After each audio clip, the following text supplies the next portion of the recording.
The title of today's class is Resurging, the new science of power and longevity. The new science of power and longevity, part 2. This is part 2. We just did part 1.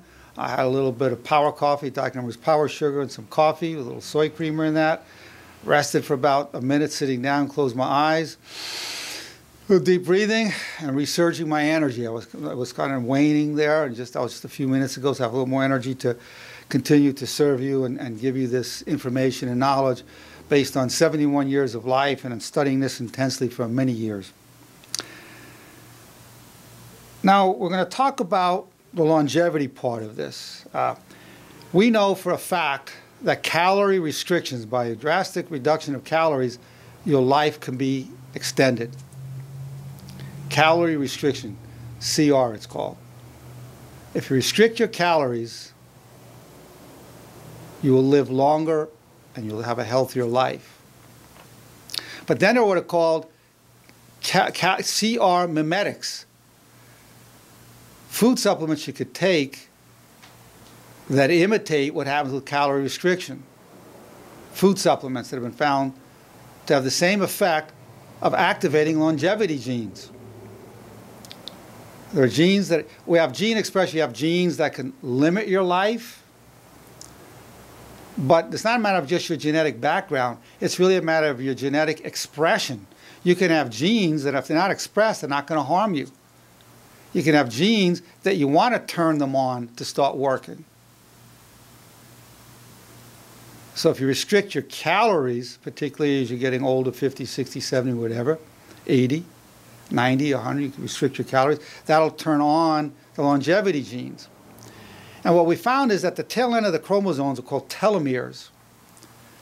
And as time goes by, those telomeres will get smaller, shorter. But with calorie restriction, they're longer. They don't keep getting smaller. They might even get longer. So it appears that longevity is correlated with the length of the telomere. And calorie restriction will increase this length. When it gets too short, it reaches a point where the cell won't duplicate anymore. And you go, it's a death process. So what else can you take to activate the longevity genes to keep the telomeres longer? Well, you know, there's the French paradox. The French have wine and cheese and many foods that normally you wouldn't think of as healthy. But they drink wine with every meal. Well, the wine has in it a compound called resveratrol. And it's thought that the wine has health benefits because of the resveratrol. But of course, you'd have to drink an awful lot of wine to get the full benefit of what we call resveratrol. Resveratrol. Resveratrol is a CR mimetic. It will imitate the effect of calorie restriction. It will activate your longevity genes. It's also very powerful antioxidant. It increases nitric oxide from the endothelial cells of your blood vessels, which will reduce blood pressure. It's one of the miracle compounds known today. Scientifically demonstrated in placebo, double-blind studies, resveratrol. Now, 10 years from now, allopathic doctors will be telling you about it, but I'm sure none of your doctors have ever told you about resveratrol, unless you're seeing a practitioner of alternative medicine. You want the resveratrol, but it's not alone. It works synergistically with grape berry and other compounds. For example, resveratrol, other CR mimetics are quercetin. So this is Coraplex. Quercetin, if you take quercetin and you take it with grapeseed extract, it works synergistically, and it's a CR mimetic. It will lengthen those telomeres. It will activate the longevity genes. So when people say things are mostly a matter of genes, it's in your genes, it's partly true, partly false.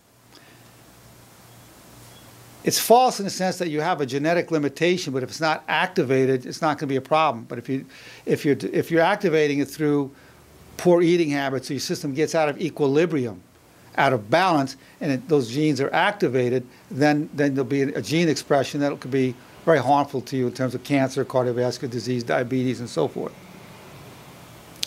And I should mention about diabetes, by the way. Diabetes doesn't kill you directly, People with diabetes typically die of strokes and heart attacks.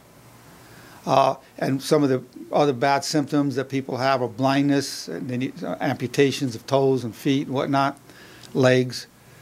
So it kills you indirectly because you're more prone to these other death syndromes, cancer, cardiovascular disease, heart attacks, strokes. That's what will end up killing people with diabetes. That's why it's important to really control your blood sugar levels. Optimal level is 74. You don't want it to go above 85, although your doctor will say normal is under 100, but it's not optimal. We make a distinction between normal and optimal. Healthy, super healthy.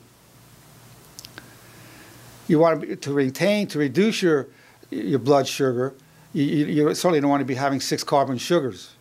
You can have the 5-carbon sugars. You can have xylitol and D-ribose and Dr. Nerenberg's power sugar.